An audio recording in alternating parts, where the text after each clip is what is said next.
नमस्कार साथियों, मैं विकेश कुमार आप सभी को स्ट्राइड सेल क्लास में तहे दिल से स्वागत करता हूं। और हम आपके लिए लेकर आए हैं क्लास 10 का साइंस का धमाकेदार जो है क्रैश कोर्स, जिसमें हम आपके लिए प्रश्न जो है बेहतर से बेहतर कंटेंट लेकर लाए हैं। और मैंने आपको फिजिक्स का वीडियो बना दिया है, अगर आप नहीं देखें तो प्लेलिस्ट जाकर प्लेलिस्ट में आपको मॉडल सेट वाले में मिल जाएंगे।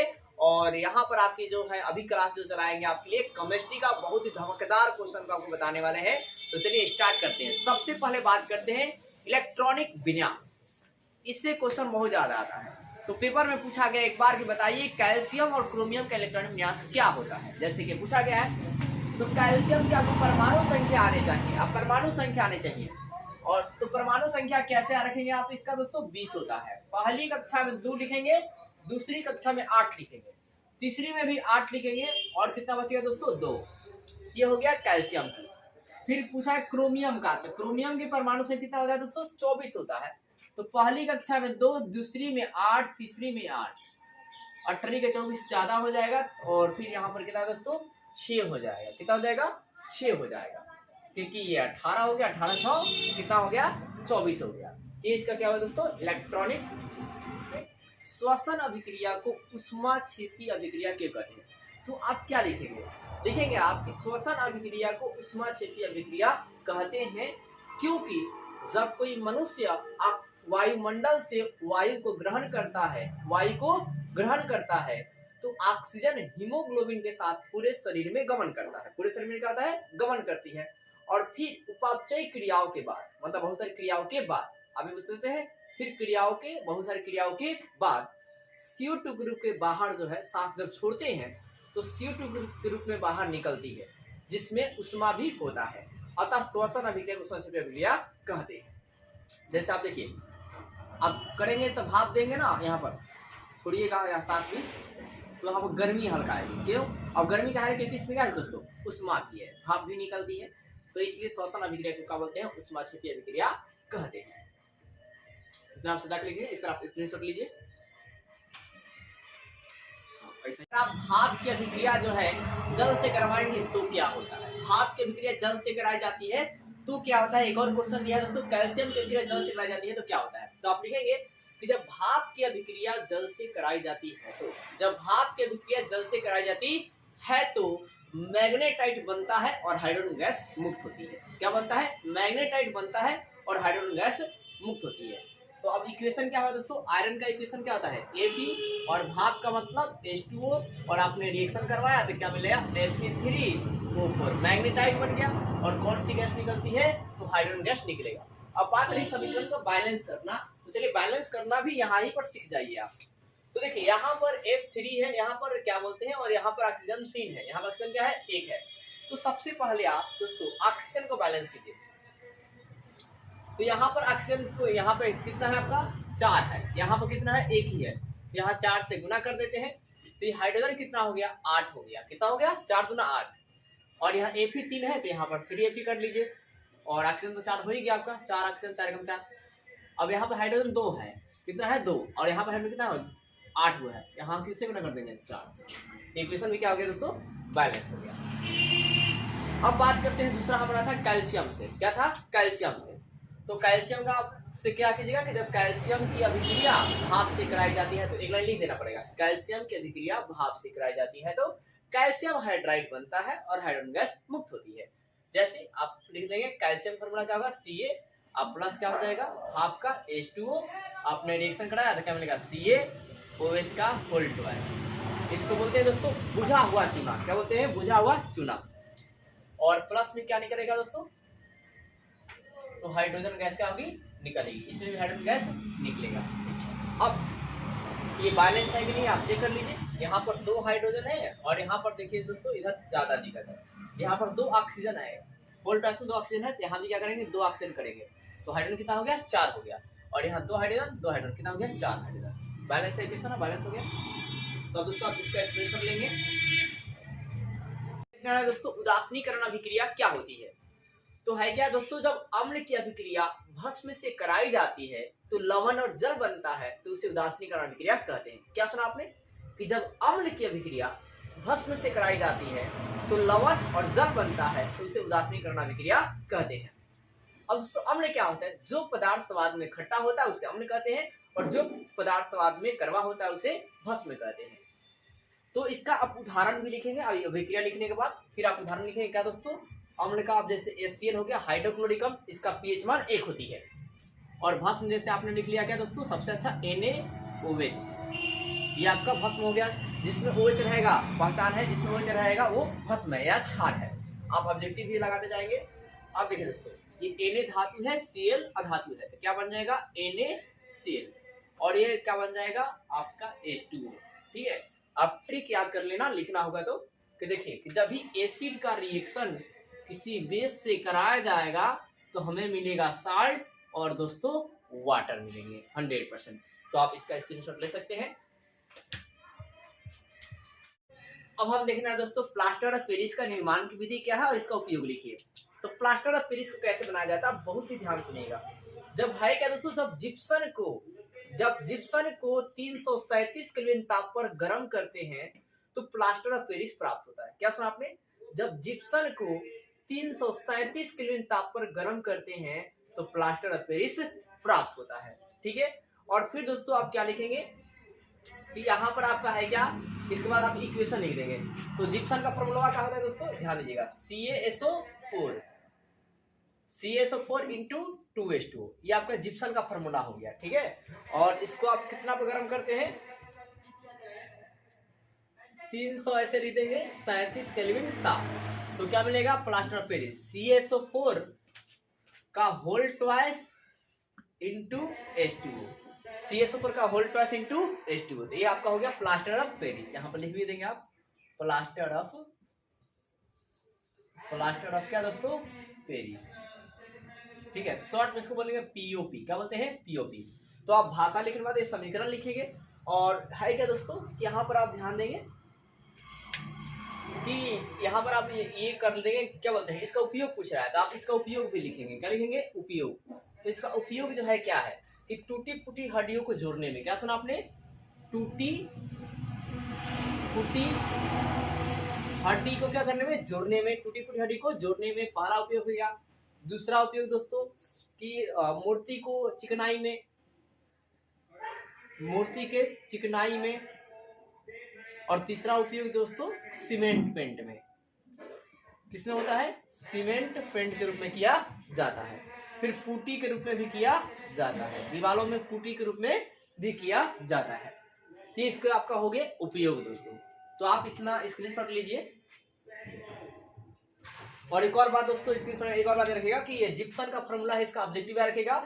और इसको और क्या बोलते हैं, तो प्लास्टर ऑफ पेरिस का जो ना कैल्शियम अर्धहाइड्रेट भी बोलते हैं, कैल्शियम हेमीहाइड्रेट या अर्धहाइड्रेट भी कहा जाता है। क्या बोलते हैं? कैल्शियम अर्धहाइड्रेट, कैल्शियम सल्फेट अर्धहाइड्रेट या हेमीहाइड्रेट कहा जाता है। तो लिख लीजिएगा प्लास्टर पेरिस का अन्य नाम क्या है? कैल्शियम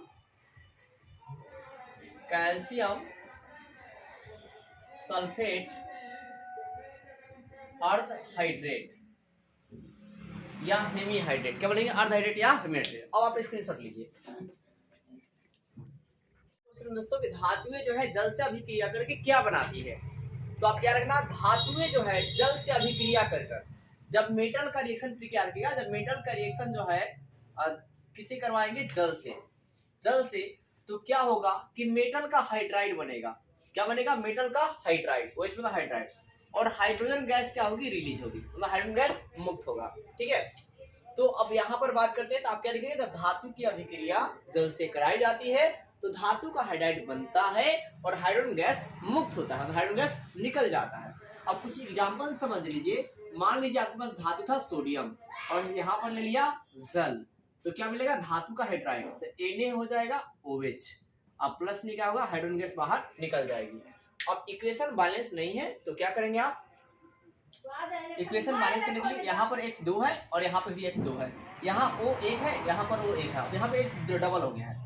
तो हम लोग क्या करेंगे कि यहाँ पर भाई साहब यहाँ गड़बड़ हो रही है, यहाँ पर अकेले तो था लेकिन यहाँ H गड़बड़ हो रहा है, तो H को बैलेंस करेंगे। जैसे आप यहाँ पर 2 करते हैं तो इधर कितना हो जाएगा? 4 हो जाएंगे। कितना हो जाएंगे? 4 हो जाएंगे। ठीक है, और यहाँ पर मेरे साथी जो है आपका ऑक्सीजन कितना हो गया? 2, तो यहाँ पे ऑक्सीजन कितना होंगे?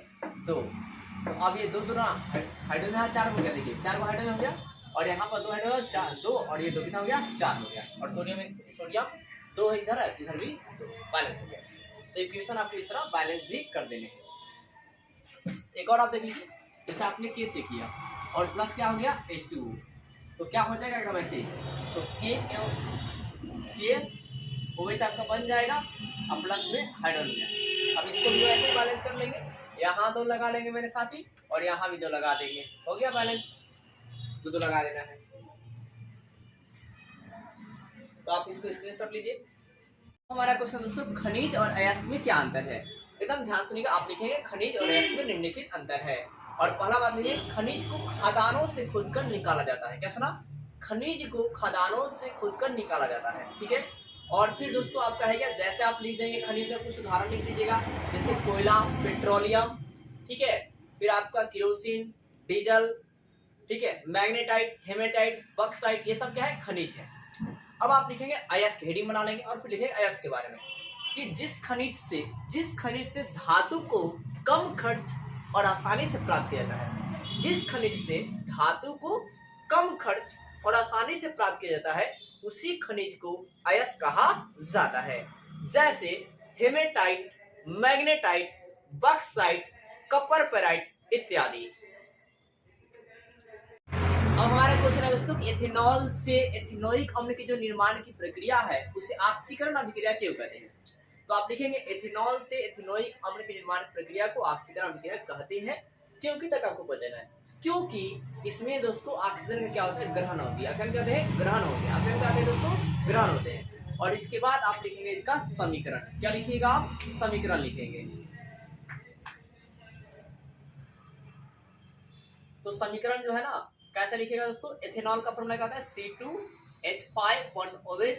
इसका ऑक्सीकरण करेंगे तो आपको क्या मिलता है दोस्तों, इसका आप ऑक्सीकरण करते हैं तो आपको क्या मिलता है, एथेनोइक अम्ल CH3COOH। इसके बाद आप लिख देंगे, आपको 2 मार्क्स जो है मिल जाएंगे। तो आप इसका स्क्रीनशॉट लीजिए। अब हमारा दोस्तों क्वेश्चन है कि नाइट्रोजन की परमाणु संख्या जो है क्या होती है और उसका इलेक्ट्रॉनिक विन्यास लिखिए और बताइए कि विद्युत ऋणात्मकता उसका क्या होगी। तो नाइट्रोजन की परमाणु संख्या दोस्तों देखिए, नाइट्रोजन हो गया, नाइट्रोजन की परमाणु संख्या कितनी है, 7 होती है। लिखेंगे आप, नाइट्रोजन परमाणु संख्या 7 होती है। इसकी इलेक्ट्रॉनिक विन्यास आप लिखेंगे कैसे, ऐसे 2, पहली कक्षा में 2, दूसरी में क्या होगा 5, क्या होगा 5, ये हो गया इसका इलेक्ट्रॉनिक विन्यास। 2 और क्या दोस्तों 5, 5 2 7 आ गया। अब इसकी विद्युत ऋणात्मकता की बात करें तो आप लिखेंगे नोट कर कि नाइट्रोजन जो है वर्ग 15 का तत्व है। किसका तत्व है दोस्तों, वर्ग 15 का तत्व है। और वर्ग 15 में ऊपर से नीचे आने पर विद्युत ऋणात्मकता घटती है। विद्युत ऋणात्मकता दोस्तों घटती है। वर्ग 15 में ऊपर से नीचे आने पर, ऊपर से नीचे आने पर विद्युत ऋणात्मकता घटती है। अतः नाइट्रोजन का विद्युत ऋणात्मकता सबसे ज्यादा होगा। नाइट्रोजन विद्युत क्या होगा दोस्तों, सबसे ज्यादा होगी। आप याद रखेंगे, जैसे कि आप देखिए ये पीरियोडिक टेबल है और इसमें आपका group number 15 nitrogen, phosphorus, arsenic, antimony, bismuth, ठीक है। तो सबसे ज्यादा विद्युत किसका होगा, नाइट्रोजन की। और सबसे कम किसका होगा दोस्तों, तो बिस्मथ का होगा। किसका होगा, बिस्मथ का। तो सबसे ज्यादा जो है किसका होगा विद्युत, नाइट्रोजन का, सबसे कम बिस्मथ की। अब विद्युत क्या होती है, तो अब हमारा दोस्तों क्वेश्चन है संयोजन अभिक्रिया क्या है, इसका एक उदाहरण दीजिए।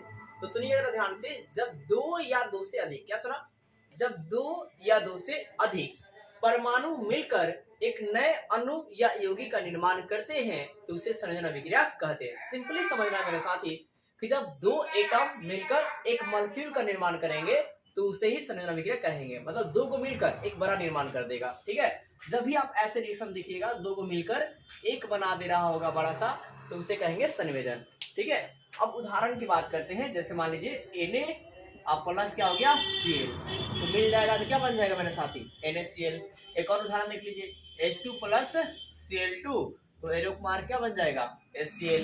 अब ऊपर वाला तो बैलेंस है, नीचे वाला बैलेंस नहीं है। यहाँ H2 2 है, Cl भी 2 है, यहाँ पे 2 लगा देंगे तो 2 H भी हो गया और 2 दोस्तों Cl भी हो गया। तो आप इसका स्क्रीनशॉट ले सकते हैं। दोस्तों क्वेश्चन है कि प्लास्टर ऑफ पेरिस के लिए आप रासायनिक समीकरण लिखिए। प्लास्टर ऑफ पेरिस बनाने के लिए रासायनिक समीकरण लिखिए और आपका है दोस्तों इसे जल से संरक्षण के लिए क्या आवश्यक कदम उठाएंगे। ठीक है, तो चलिए समीकरण को लिखना है। जो हम लोग प्लास्टर ऑफ पेरिस के लिए है जल के साथ समीकरण जो है लिखते हैं। तो जब प्लास्टर, पहले एक बात समझिए कि प्लास्टर ऑफ पेरिस की अभिक्रिया जब जल से कराइएगा ना तो जिप्सम बनेगा। क्या बनेगा? जिप्सम। देखिए मेरे दोस्तों, तो क्या होगा? CaSO4 का होल ट्वाइस इनटू H2O। तो ये हो गया हमारा दोस्तों प्लास्टर ऑफ पेरिस। इसकी रिएक्शन किसे कराना? हमारा जल से। तो हमें क्या मिलता है याद रखना है साथी, जिप्सम। CaSO4 इंटू 2H2O क्या होता है? CaSO4 इंटू क्या होता है दोस्तों? 2H2O। अब यहाँ पर देखिए, यहाँ पर होल ट्वाइस है। क्या है? होल ट्वाइस है। तो आप देखिए यहाँ पर होल ट्वाइस लगा हुआ है ना, तो इसमें भी होल ट्वाइस तो लगाएंगे नहीं, तो इसको बैलेंस कैसे करेंगे? तो यहाँ पर हम लोग 2 लगा देंगे। क्या लगा देंगे? 2। तो 2 लगाए तो यहाँ पे 4 हो जाएगा। क्या हो जाएगा? 4। 2 दूना कितना हो गया? 4 हाइड्रोजन हो जाएगा। तो यहाँ पर कितना है? पहले से 2 है, 1 है यहाँ पर, तो यहाँ क्या करेंगे? 3 लगा देंगे तो बैलेंस हो जाएगा। 3 1 कितना हो गया? 3 और 1 4। और यहाँ भी 2 दूना कितना हो गया? 4 हो गया। तो इक्वेशन बैलेंस हो गया। तो अब बात है प्लास्टर ऑफ पेरिस का जल से कराइएगा तो क्या बनता है? जिप्सम बनता है। और जिप्सम से ही प्लास्टर ऑफ पेरिस बनते हैं। तो यहाँ पर हमें क्या आवश्यक कदम क्या उठाना चाहिए? हमें आवश्यक कदम ये उठाना चाहिए कि हमें प्लास्टर ऑफ पेरिस को आर्द्रता से दूर रखना चाहिए। आर्द्रता से दूर रखना चाहिए। अगर आर्द्रता से दूर नहीं रखेंगे तो जिप्सम में बदल जाएगा, वो कठोर हो जाएगा, हार्ड हो जाएगा और वो काम जो है नहीं कर पाएगा। तो इतना आप स्क्रीनशॉट लीजिए। अब हमारा दोस्तों क्वेश्चन है, संयोजकता से आप क्या समझते हैं और मैग्नीशियम की संयोजकता कितनी होती है? तो चलिए आपको पहले बताते हैं संयोजकता किसे कहते हैं। तो है क्या दोस्तों कि जब किसी तत्व का इलेक्ट्रॉनिक विन्यास निकाला जाता है। क्या सुना आपने? जब किसी तत्व का इलेक्ट्रॉनिक विन्यास निकाला जाता है तो उसकी बाहरी कक्षा के सेल को धातु का संयोजकता कहते हैं। और अष्टक में से बाहरी कक्षा के सेल को घटाने पर जो प्राप्त होता है तो उसे अधातु का संयोजकता कहते हैं। अब इस बात को आप ऐसे समझिए कि संयोजकता जो है, आप डायग्राम भी बना देंगे पेपर में। संयोजकता जो है 2 टाइप का होगा। एक होगा साहब धातु की संयोजकता और एक होगी अधातु की संयोजकता। अब जब धातु का संयोजकता पूछेगा तो ये क्या होगा? बाहरी इलेक्ट्रॉन। क्या होगा दोस्तों? बाहरी कक्षा का इलेक्ट्रॉन। और अधातु का पूछेगा तो अष्टक। क्या दोस्तों? अष्टक यानी कि 8 अष्टक माइनस बाहरी इलेक्ट्रॉन। मतलब बाहरी इलेक्ट्रॉन जो रहेगा वही धातु की संयोजकता हो जाएगी और अष्टक में से बाहरी इलेक्ट्रॉन को घटा दीजिएगा तो हो जाएगा अधातु की संयोजकता। एक उदाहरण देखिए, मैग्नीशियम का पूछा था। तो मैग्नीशियम का धातु बताते हैं। मैग्नीशियम धातु है, इसका 12 परमाणु संख्या होता है। पहला क्लास में 2, दूसरी में 8, 2 8 10 और कितना बचेगा दोस्तों? 2 बचेगा। कितना बचेगा? 2। अगर आपको इलेक्ट्रॉनिक विन्यास संयोजकता ये सब नहीं निकालने आता है तो आप जीरो से केमिस्ट्री कैसे सीखे, ये वीडियो जाकर देखेंगे तो पूरा केमिस्ट्री पर आपको कमांड हो जाएंगे। और उसमें दिखाया गया होगा संयोजन संयोजकता और इलेक्ट्रॉनिक विन्यास कैसे निकाले, ये आपके टॉपिक होंगे, आप वहां पे जाकर देख सकते हैं। तो यहाँ पर देखिए दोस्तों 2 8 क्या बाहर में कितना आया? 2। तो मैग्नीशियम की संयोजकता कितनी हो जाएगी? मैग्नीशियम की जो संयोजकता होगी वो कितना होगा? 2 हो जाएगा। अब यहाँ एक अधातु का आपको दिखा देते हैं। जैसे मान लीजिए क्लोरीन है, तो क्लोरीन परमाणु संख्या कितना आता है? 17। ट्रिक क्या है? पहला में 2, दूसरा में 8, 2 8 कितना होता है? 10। यहाँ 17 है और कितना चाहिए हमें? 7 चाहिए। अब देखिए दोस्तों ये अधातु है, क्लोरीन को बोलने में ना आता है। जिसको बोलने में ना आएगा वो अधातु होगा। तो अब इसमें अष्टक के क्या करेंगे? 8 में से 7 को घटाएंगे तो कितना आएगा? 1 आएगा। यानी कि क्लोरीन की संयोजकता कितनी होगी? तो 1 होती है। कितनी होती है? 1 होती है। ऐसे आप निकाल सकते हैं। हमारा सवाल है दोस्तों कि लोहा की वस्तुओं को जस्तीकरण क्यों किया जाता है? तो आप देखेंगे लोहा की वस्तुओं को जस्तीकरण किया जाता है क्योंकि जब लोहा पर जस्ता का लेप चढ़ाया जाता है तो लोहा जो है संक्षारण से बच जाता है, यानी कि उसमें जंग नहीं लगती है। ठीक है। अब है क्या दोस्तों, एक और बात पूछेंगे आप कि जस्तीकरण को क्या होता है? गैल्वेनीकरण भी कहते हैं। जस्तीकरण क्या होते हैं? गैल्वेनीकरण भी कहा जाता है या यशोद लेपन भी कहते हैं। और जस्तीकरण के कारण जो है दोस्तों लोहा जो है और भी बहुत दिनों तक सुरक्षित रहता है। हमारा दोस्तों क्वेश्चन है कि निम्नलिखित यौगिकों का संरचना सूत्र लिखिए। तो देखिए ब्यूटेनोन है, तो ब्यूट का मतलब ग्रीक शब्द दोस्तों याद रखिएगा। ग्रीक शब्द ब्यूट का मतलब होता है 4। क्या होता है? 4। तो सबसे पहले आप कार्बन जो है ना ऐसे 4 को बना लेंगे। कितना बना लिया आपने? 4। अब उसने कहा ब्यूटेनोन कह रहा है, तो नोन का मतलब कीटोन होता है, मतलब कहीं पर आपको डबल बॉन्ड ओ लगा लीजिए। तो आपने क्या किया? लगा दिया। अब यहाँ 4 हो गया। अब जहां भी हर जगह कार्बन के पास 4 बॉन्ड होंगे, तो 1 2 3 4 हो गया। अब 1 2 3 1 2 3 1 2 3 4, अब सब 4 हो गया। अब सब जगह आपको एच लगा देने हैं। आपने एच लगा दिया। अब ये हो गया आपका ब्यूटेनॉन। किसका संरचना हो गया? ब्यूटेनॉन का। अब यहाँ पर पूछा ब्रोमोपेंटेन, तो पेंटेन का मेरे साथी इसका मतलब होता है 5 कार्बन। तो पेंटेन में क्या करेंगे? 5 कार्बन, 1 2 3 4 5 ऐसे बॉन्ड के साथ इसको बॉन्ड पढ़ते हैं। तो अब है क्या? ब्रोमो कह रहा है ना, ब्रोमो कहीं पर बी आर लगा दीजिए। चलिए यहाँ पर हमने क्या कर दिया? बी आर लगा दिया। तो 4 बॉन्ड हो जाए, 1 2 3 4, फिर ये 4 4 4 4 4। अब आपको क्या करना है? तो आपको यहाँ पर सब जगह एच लगा देने हैं। सब जगह आपको क्या करना है? एच लगा देने हैं। तो आप जब एच लगा देते हैं तो ये हो गया आपका ब्रोमोपेंटेन का। अब है प्रोपीन का। तो प्रोपीन में कितना बॉन्ड हो, कितना कार्बन बनता है? 3 कार्बन। ऐसे 3 कार्बन बनाएंगे। अब प्रोपीन में दोस्तों डबल बॉन्ड बनता है, तो यहाँ आपने डबल बॉन्ड बना दिया। तो 2 और 1 3 और 1 4, फिर 2 3 3 हो गया, 1 4, फिर 1 2 3 और 1 4। अब सब जगह क्या करेंगे? एच लगा देंगे। अब आपका ये क्या हो गया दोस्तों? बैलेंस हो गया। अब मतलब प्रोपीन का जो है संरचना सूत्र बन गया। इसी पर आपसे कहेगा कि बताइए पेंटीन का बता दीजिए। पेंटीन का, तो पेंटीन में क्या करेंगे? 5 वैसे बना लेंगे, 1 2 3 4 5 को, ठीक है। और फर्स्ट में यहाँ लगा दीजिए, यहाँ पर डबल बॉन्ड कर लीजिए, यहाँ डबल बॉन्ड, तो 3 1 कितना हो गया दोस्तों? 4 हो गया। और 1 2 3, ठीक है, एक यहाँ पे लिख लीजिए, एक यहाँ पर लिख लीजिए, और सब जगह एच लगा देंगे तब का हो जाएगा। इसलिए सोच लीजिए आप। हो गए? चलो अब हमारा सवाल है दोस्तों, हाइड्रोजनीकरण अभिक्रिया क्या है, इसका औद्योगिक अनुप्रयोग बताइए। दोस्तों है क्या कि हाइड्रोकार्बन के बनाने की प्रक्रिया को, क्या सुना आपने? हाइड्रोकार्बन बनाने की प्रक्रिया को हाइड्रोजनीकरण कहा जाता है। और हाइड्रोकार्बन 2 प्रकार के होते हैं, एक संतृप्त हाइड्रोकार्बन, एक असंतृप्त हाइड्रोकार्बन। आप लिखेंगे संतृप्त हाइड्रोकार्बन, असंतृप्त हाइड्रोकार्बन। संतृप्त हाइड्रोकार्बन को एल्केन कहते हैं और असंतृप्त हाइड्रोकार्बन को एल्कीन और एल्काइन कहा जाता है। फिर इसका पूछा औद्योगिक अनुप्रयोग बताइए, तो आप लिखेंगे इसका औद्योगिक अनुप्रयोग निम्नलिखित है, जैसे वनस्पति तेल को बनाने में, साबुन बनाने में, अपमार्जक को बनाने में, ठीक है, इत्यादि। दोस्तों अब हम देखने वाले हैं दोस्तों कि मेंडलीव की आवर्त सारणी के सीमाएं क्या है। तो मेंडलीव की आवर्त सारणी की जो सीमाएं हैं दोस्तों निम्नलिखित है। पहली सीमा है कि द्रव्यमान संख्या पर आधारित है। दूसरी सीमा ये है कि दोस्तों इसमें हाइड्रोजन का जो स्थान है वो क्या है? अनिश्चित है। तीसरी सीमा ये है कि इसमें जो समस्थानिकों का स्थान है वो भी क्या है? अनिश्चित है। अब समस्थानिक को दोस्तों लिखने में थोड़ा समझ लीजिए, समस्थानिक किसे कहते हैं? जिस भी तत्वों का क्या होगा? परमाणु संख्या समान होगा, परमाणु संख्या समान होगा और द्रव्यमान संख्या अलग होगा, उसे समस्थानिक कहते हैं। उसे क्या कहते हैं? समस्थानिक कहते हैं, ठीक है। और जिस तत्व का द्रव्यमान संख्या समान होगा उसे संभारिक कहते हैं। इसके अलावा दोस्तों सीमा इनका क्या है कि इसमें लैंथेनोइड तत्व और एक्टिनोइड तत्व के लिए नीचे कतार जो है नहीं दिए गए हैं। अब लैंथेनोइड एक्टिनोइड क्या होते हैं? तो देखिए जैसे कि ये मोसले जी का आवर्त सारणी है और इसमें जो नीचे और ये लाइन दिया गया, क्षैतिज कतार बनाया गया है, ये लैंथेनोइड और एक्टिनोइड, ये लैंथेनोइड है और एक्टिनोइड है, ये चीजें नहीं दी गई है। तो ये आपको मेंडलीव की सीमाएं में लिखना है। और इसी सीमाओं को सही किसने किया था? तो आप यार ना मोसले जी ने। किसने सही किया था? मोसले जी ने। और मोसले जी ने आधुनिक आवर्त सारणी के पिताजी है। तो पूछेगा मेंडलीव के पिता, मेंडलीव किसके पिता है? तो आवर्त सारणी के। और आधुनिक आवर्त सारणी पिता कौन है?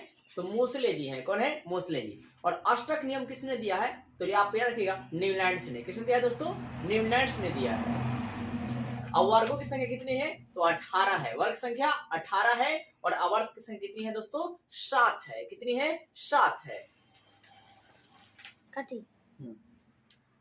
अब है दोस्तों निम्नलिखित अभिक्रियाओं को संतुलित रासायनिक समीकरण लिखिए। आप बहुत ही ध्यान से देखिएगा। पहले आपके दिया हुआ है इसमें सोडियम सल्फेट, और कमा बेरियम क्लोराइड के साथ अभिक्रिया कराई जाती है। तो सोडियम सल्फेट का फॉर्मूला क्या होगा मेरे साथी, तो सोडियम सल्फेट Na2SO4 हो जाएगा। अब दूसरा आपका है बेरियम क्लोराइड के साथ, तो प्लस में क्या लिखेंगे आप लोग, बेरियम क्लोराइड। ठीक है, आप ऊपर से देखिए ये ए नंबर है, ए नंबर के उत्तर बेरियम क्लोराइड। अब यहां पर आप कराएंगे तो क्या मिलेगा आपको, ये Ba जो है किसे कर लेगा, SO4 से, BaSO4 से, और आपका Na जो है Cl से कर लेगा। तो क्या हो जाएगा, दूर वाला दूर से नजदीक से, तो आपका हो जाएगा, क्या हो जाएगा दोस्तों, पहले आप Na से कर लीजिए, तो क्या होता है NaCl, आप प्लस क्या बन जाएगा, BaSO4, क्या बन जाएगा, BaSO4। अब यहाँ पर कहा है कि इसको संतुलित कीजिए, तो बैलेंस करने के लिए आप क्या करेंगे मेरे साथी, संतुलित समीकरण लिखना आपको। तो यहाँ Cl2 है, लेकिन यहाँ पर 2 नहीं है, तो यहाँ पर आप क्या कर देंगे, 12 लगा देंगे, तो Na2 हो है, ऑलरेडी इधर Na2 है, SO4 1 है तो SO4 1 है, Ba 1 है तो Ba 1 है, बैलेंस हो गया। अब एक और आपका समीकरण दिया, अब कर रहा है दूसरा अभिक्रिया कि कैल्शियम हाइड्राइड की जब CO2 से कराई जाती है, तो कैल्शियम हाइड्राइड की अभिक्रिया जो है CO2 से कराई जाती है, तो क्या होता है, तो यहाँ पर कैल्शियम कार्बोनेट और जल बनता है। तो कैल्शियम हाइड्राइड का फॉर्मूला आप लिखेंगे, CaOH का होल ट्वाइस को बोलते हैं कैल्शियम हाइड्राइड। आप एक और नाम याद रखना, इसे मिल्क ऑफ मैग्नीशियम भी कहते हैं, क्या कहते हैं, मिल्क ऑफ मैग्नीशियम। इसका रिएक्शन किससे कराना है, CO2 से, किससे कराना है, CO2 से। आप लोग ध्यान देना, आप देखिए यहाँ कैल्शियम है, तो पहले आप कैल्शियम तो लिखेंगे साहब। अब यहाँ ऑक्सीजन 2 है, और एक कितना हो जाएगा यहाँ से 3, तो CaCO3, एक कार्बन भी था, 2 एक कितना हो गया, 3 हो गया। और यहाँ पर जो है दोस्तों, जो जल है, जल बन जाएगा H2O, प्लस में क्या हो गया दोस्तों, H2O। इक्वेशन देखते हैं बैलेंस साइड, यहाँ 2 ऑक्सीजन है, यहाँ कितना है, 2 ऑक्सीजन, और 2 4 ऑक्सीजन, तो 3 1 4 ऑक्सीजन हो गया। यहाँ 2 हाइड्रोजन है, 2 हाइड्रोजन, यहाँ भी कितना है, 2 हाइड्रोजन है। कैल्शियम एक है, कैल्शियम एक है, मतलब इक्वेशन ये बैलेंस है। इसका आप दोस्तों स्क्रीनशॉट लीजिए। हमारा दोस्तों क्वेश्चन है कि द्विविस्थापन अभिक्रिया और विस्थापन अभिक्रिया में क्या अंतर है। तो द्विविस्थापन और विस्थापन अभिक्रिया में निम्नलिखित अंतर है। सबसे पहले आप द्विविस्थापन हेडिंग बना लेंगे, और क्या लिखेंगे दोस्तों कि कट करना है। तो अब हमारा दोस्तों विस्थापन अभिक्रिया और द्विविस्थापन अभिक्रिया में क्या अंतर है, और फिर दोस्तों इसका संतुलित समीकरण लिखिए। तो सबसे पहले हम जानते हैं विस्थापन अभिक्रिया के बारे में। तो विस्थापन अभिक्रिया किसे कहा जाएगा, जिस अभिक्रिया में एक अधिक क्रियाशील परमाणु क्या करता है, कम क्रियाशील परमाणु को विस्थापित कर देता है, उसे विस्थापन अभिक्रिया कहते हैं। ठीक है, ये आप डिफिनेशन लिख देंगे। अब जैसे आप एकदम कहानी समझिएगा, रोमांटिक कहानी है दोस्तों। क्या है दोस्तों, देखिए ये आपका है, मान लीजिए कपर आपकी हीरोइन है फिल्म की किसी, और यहाँ पर आपका है सल्फेट, ये आपका विलन था, और विलन के साथ आप जानते हैं कुछ गुंडे भी आते हैं, इसको दबोच लिए। अब आपको पता है कि अब इसकी एंट्री किसकी होती है, हीरो की। किसकी एंट्री होती है, हीरो। हीरो को काम है कि सबसे पहले हीरोइन को अलग करना, हीरोइन को क्या कर देना, अलग कर देना, हीरोइन को अलग कर देना, और विलन से फाइट करना। तो विलन से आप फाइट करेगा तो क्या बन जाएगा, ApSO4, ApSO4। ये आपकी होगी एकल विस्थापन अभिक्रिया। और इसमें आप एक बात याद रखना, इसको ऑब्जेक्टिव में पूछ देता है, इसको बोलते हैं जब कपर सल्फेट के विलयन में कील को या लोहे के डाला जाता है, तो फेरस सल्फेट बनने के कारण कपर विस्थापित हो जाता है। इससे पता चल जाता है कि जो फेरस है वो कपर से अधिक क्रियाशील है। अब हम देखते हैं दोस्तों क्या बोलते हैं, द्विविस्थापन अभिक्रिया। तो जिस अभिक्रिया में आयनों का आदान प्रदान होता है, क्या सुना, जिस अभिक्रिया में आयनों का आदान प्रदान होता है उसे उभय विस्थापन अभिक्रिया कहते हैं। तो है क्या, देखिए अब इसका उदाहरण क्या होगा, इसमें 2 यौगिक होंगे, जैसे आप देख लीजिए यहाँ पर हो गया दोस्तों बेरियम क्लोराइड, और लीजिए मैग्नीशियम सल्फेट, 2 यौगिक का कोई भी लिख सकते हैं। अब यहाँ पर क्या होता है कि अपन आयनों का आदान प्रदान करते हैं, तो Ba जो है ना SO4 से कर लेगा, और Mg जो है Cl से कर लेगा। तो क्या हो जाएगा मेरे साथी, BaSO4 और प्लस में क्या हो जाएगा, MgCl2, क्या हो जाएगा, MgCl2। तो ये आपका इस इक्वेशन का क्या हो गया, भाषा रिएक्शन हो गया। और आप इसका दोस्तों यहाँ पर जो भाषा है जो है लिख देंगे कि जब बेरियम क्लोराइड की अभिक्रिया मैग्नीशियम सल्फेट से कराई जाती है तो बेरियम सल्फेट और मैग्नीशियम क्लोराइड बनता है। इस अभिक्रिया में 2 यौगिक अपने आयनों का आदान प्रदान करते हैं। क्या करते हैं? इस अभिक्रिया में दो यौगिक अपने आयनों का आदान प्रदान करते हैं। तो आप स्क्रीनशॉट लीजिए। हमारा दोस्तों क्वेश्चन है कि खट्टे पदार्थों को या दही को तांबे के पात्र में नहीं रखा जाता है, क्यों? तो आप दोस्तों याद रखेंगे इसमें होता क्या है। देखिए, जब खट्टे पदार्थों को हम तांबे के पात्र में रखते हैं, लिखेंगे आप, जब खट्टे पदार्थ को या दही को तांबे के पात्र में रखते हैं तो उस खट्टे पदार्थ का लवण बन जाता है। उस खट्टे पदार्थ का लवण बन जाती है, जिससे दोस्तों वो विषैला हो जाता है, वो खाने योग्य नहीं होता है। यही बात आप कंसेप्ट जो है लिखेंगे। फिर से सुनिए, कट करना करके। हमारा दोस्तों क्वेश्चन है कि सोडियम कार्बोनेट का जो जलीय घोल होता है वो क्षारीय क्यों होता है? तो आप क्या लिखेंगे? सोडियम कार्बोनेट का जलीय घोल क्षारीय होता है क्योंकि सोडियम कार्बोनेट जल में घुलकर हाइड्राइड आयन देता है। क्या देता है?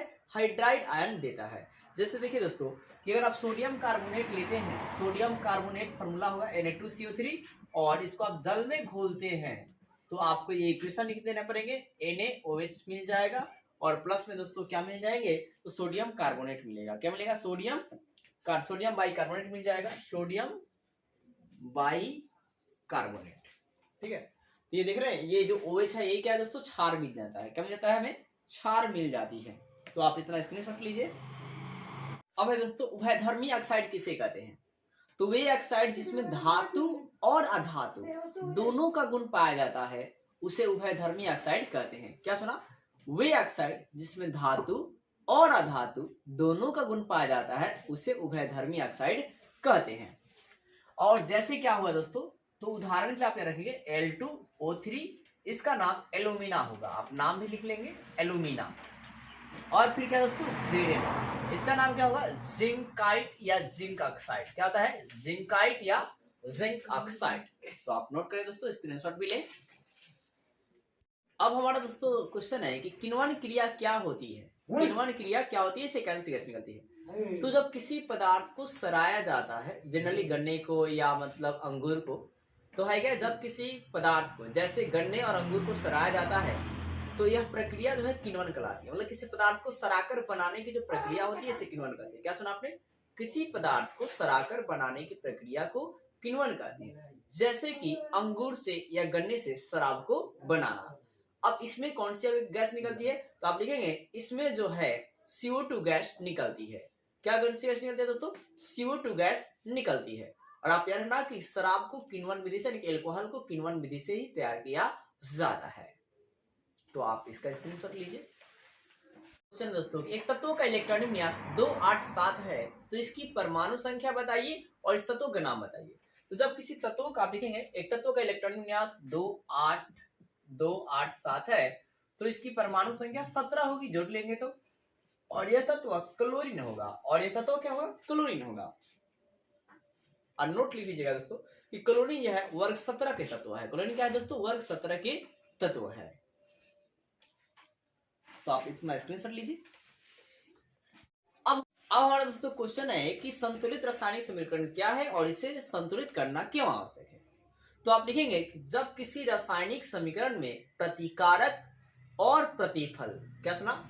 जब किसी रासायनिक समीकरण में प्रतिकारक और प्रतिफल की संख्या समान हो जाती है तो उसे संतुलित रासायनिक समीकरण कहते हैं। और संतुलित रासायनिक समीकरण को संतुलित आप कहेगा अब इसे करना क्यों आवश्यक है? तो आप लिखेंगे कि रासायनिक समीकरण में संतुलित करना आवश्यक है क्योंकि इससे प्रतिकारक और प्रतिफलों की संख्या समान हो जाती है। इससे प्रतिकारक और प्रतिफल की संख्या समान होती है। फिर आप लिखेंगे इसमें प्रत्येक तत्व की परमाणु की जो संख्या होती है, जो मात्रा होती है, वो क्या होती है? समान होती है। तो कि उपचयन अपचयन अभिक्रिया क्या है या रिडक्स अभिक्रिया क्या है? सुनिए ध्यान से। जिस अभिक्रिया में ऑक्सीकरण और अवकरण एक साथ होती है उसे अपचयन उपचयन अभिक्रिया या रिडक्स अभिक्रिया कहा जाता है। क्या सुना? जिस अभिक्रिया में ऑक्सीकरण और अवकरण एक साथ होती है तो उसे अपचयन उपचयन अभिक्रिया कहा जाता है या रिडक्स अभिक्रिया कहा जाता है। अब इसमें भी आप उदाहरण जरूरी है। तो जैसे है कि दोस्तों कोई भी धातु का ऑक्साइड ले लीजिएगा और प्लस में आप हाइड्रोजन से रिएक्शन करवा दीजिएगा और आप क्या कीजिएगा दोस्तों, यहाँ पर धातु अलग कर लीजिएगा और प्लस में ये जल का फार्मूला बन जाएगा। तो ये आपके हो गए रिडक्स अभिक्रिया के उदाहरण। ठीक है, इसमें हुआ क्या साहब कि यहाँ पर जिंक से क्या हुआ कि यहाँ पर देखिए जिंक से क्या हो रहा है, यहाँ जिंक से ऑक्सीजन का त्याग हो गया, तो त्याग हो गया तो अपचयन हो गया साहब, और यहाँ हाइड्रोजन अगर जुड़ गया तो ये क्या हो गया, उपचयन हो गया। ये ऊपर के क्या हो गए, उपचयन, क्या हो गए, उपचयन, और ये क्या हो गया, अपचयन। ठीक, यहाँ से त्याग हुआ ऑक्सीजन का। अब एक और आप उदाहरण देख लीजिए, जैसे मान लीजिए आपका है क्या, कपर का ऑक्साइड और प्लस में H2, यही ट्रिक है। मेटल का ऑक्साइड, ट्रिक क्या है, मेटल का ऑक्साइड प्लस H2, ये बहुत धमाकेदार ट्रिक है। Metal plus water, metal plus क्या होगा दोस्तों, वाटर मिलेंगे। तो यहाँ भी क्या हो जाएगा, कपर मेटल हो गया और प्लस में क्या हो जाएगा, H2O। यहाँ कपर का क्या हो जाएगा, अवकरण यानी कि अपचयन, और यहाँ हाइड्रोजन जुड़ जा रहा है तो क्या हो जाएगा, उपचयन यानी कि ऑक्सीकरण। तो स्क्रीनशॉट आप लीजिए दोस्तों। शुष्क बुझा हुआ चूना पर क्लोरीन गैस प्रवाहित की जाती है तो क्या होता है, तो मेरे साथी जब शुष्क बुझे हुए चूना पर क्लोरीन गैस प्रवाहित की जाती है तो कैल्शियम हाइपोक्लोराइड बनता है। क्या सुना, कैल्शियम हाइपोक्लोराइड बनता है, जिसे विरंजक चूर्ण और इंग्लिश में ब्लीचिंग पाउडर कहा जाता है। अब सवाल है कि आप जो है इसका उपयोग बताइए। तो इसका उपयोग दोस्तों है क्या, पहली बात कपड़ा के साफ सफाई करने में ब्लीचिंग पाउडर का उपयोग होता है, और दूसरी है जो दोस्तों मेकअप के सामान बनाने में उपयोग होता है, और तीसरी बात दोस्तों कीटाणुओं को मारने में भी किया जाता है। तो आप स्क्रीनशॉट लीजिए। और सोडियम ऑक्सीजन के संपर्क में आते ही आग पकड़ लेता है। इसके अलावा आप समीकरण देंगे और वो आग जो है दिखेगा, इस आग में हाइड्रोजन गैस जो है बहुत ज्यादा मात्रा में निकलती है। तो जैसे आपका सोडियम हो गया, आप इसका वाटर से रिएक्शन जैसे ही कराएंगे तो क्या बन जाएगा, सोडियम हाइड्राइड बन जाएगा, और प्लस में हाइड्रोजन गैस रिलीज हो जाएगी। तो आप दोस्तों इसको स्क्रीनशॉट लीजिए। क्वेश्चन है क्लोरोप्रोपेन और प्रोपेनोइक अम्ल का जो है संरचना सूत्र बनाइए। तो सबसे पहले क्लोरोप्रोपेन का दोस्तों फॉर्मूला क्या होता है, देखिए इसमें क्लोरोप्रोपेन बात है तो आप 3 कार्बन बना देंगे। क्लोरोप्रोपेन में 3 कार्बन, 1 2 3 कार्बन, प्रोपेन का मतलब 3 होता है, और क्लोरो का है तो कहीं पर आप Ca लगा लेंगे। उसके बाद ऐसे आप बस सिंपली आपको बॉन्ड लगा देने हैं, और इस बॉन्ड में आपको H लगा देना है, आपका हो गया क्लोरोप्रोपेन। अब एक पूछा है प्रोपेनोइक अम्ल, तो प्रोपेनोइक अम्ल में भी क्या, प्रोपेन मतलब 3 कार्बन दोस्तों, तो ये 1 कार्बन 2 कार्बन 3 कार्बन। अब प्रोपेनोइक अम्ल के लिए क्या होगा, डबल बॉन्ड O और बॉन्ड OH, ये हो गया दोस्तों C डबल OH। उत्कृष्ट गैसों को अलग समूह में क्यों रखा जाता है, तो आप क्या लिखेंगे, तो उत्कृष्ट गैसों को अलग समूह में रखा जाता है क्योंकि इनके बाहरी कक्षा में 8 इलेक्ट्रॉन पाए जाते हैं तथा इनकी संयोजकता जो है 0 होती है, इसलिए इनको अलग समूह में रखा जाता है।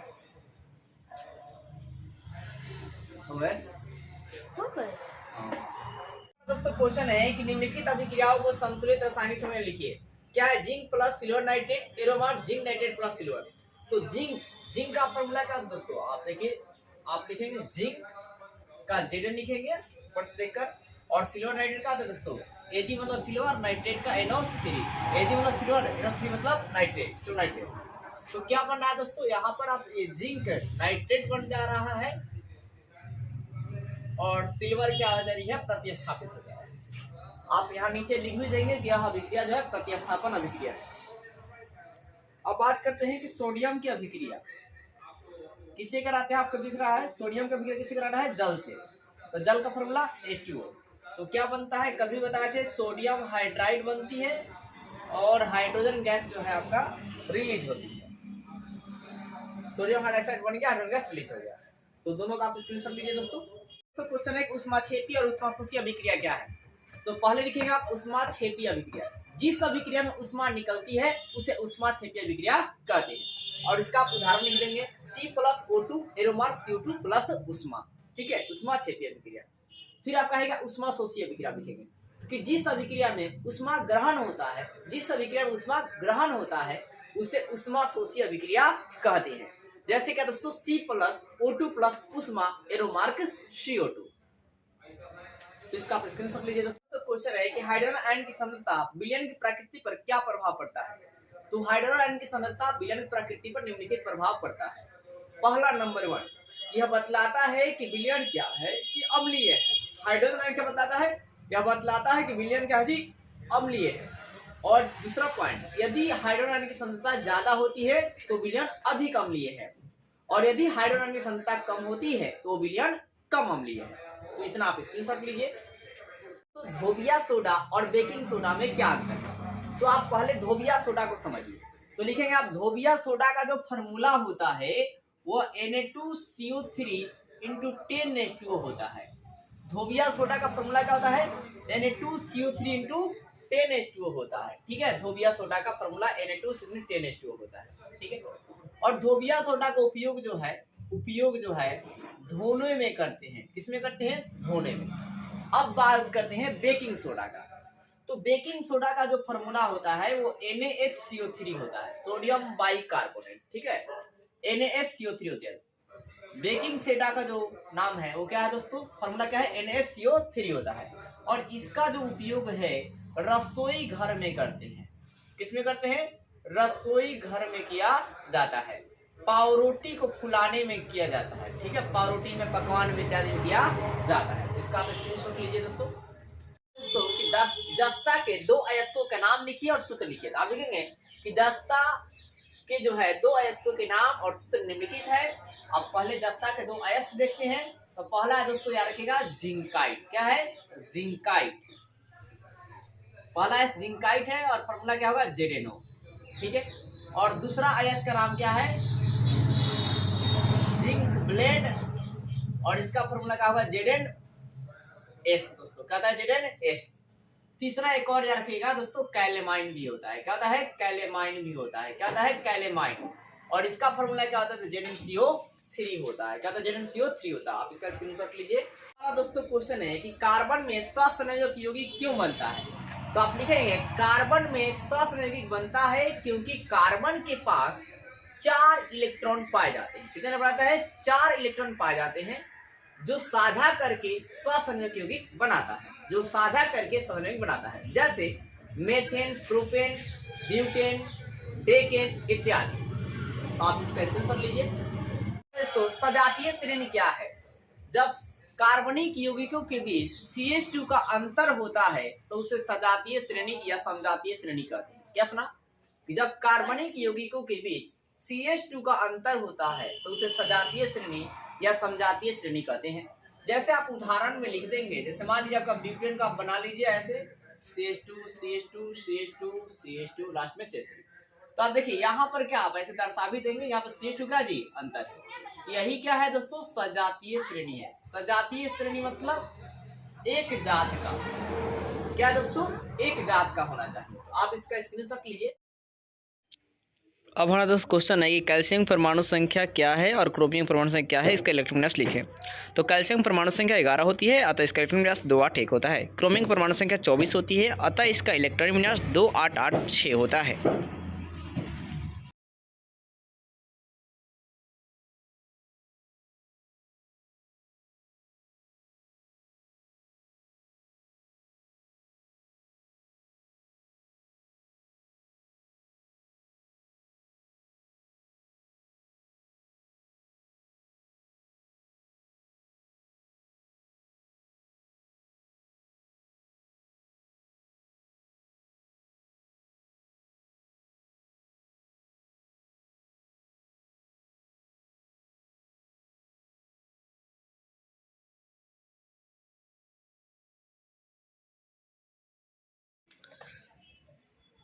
तो ये दोस्तों है मेंडलीव के आवर्त सारणी और आधुनिक आवर्त सारणी में क्या अंतर है। तो ये बहुत ही आसानी से आप लिख सकते हैं कि मेंडलीव के आवर्त सारणी को आप एक जगह टोटल बात लिखना और फिर उसके बाद आधुनिक आवर्त सारणी को एक जगह टोटल बात आप लिखना। और वीडियो दोस्तों ज़्यादा शेयर भी कीजिएगा।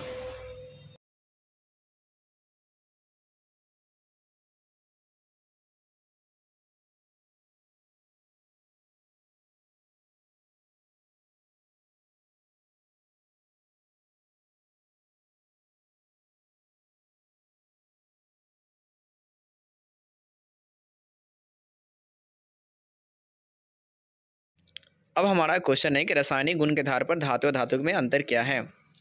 तो धातु विद्युत ऋणात्मक होती है, जैसे धनात्मक होती है, जैसे सोडियम पर धनायन होता है, कैल्शियम पर धनायन होता है। ठीक है, यहाँ धनायन। अब ये आपका है बेकिंग सोडा का क्या है, इसका रासायनिक गुण और उपयोग के बारे में बताइए।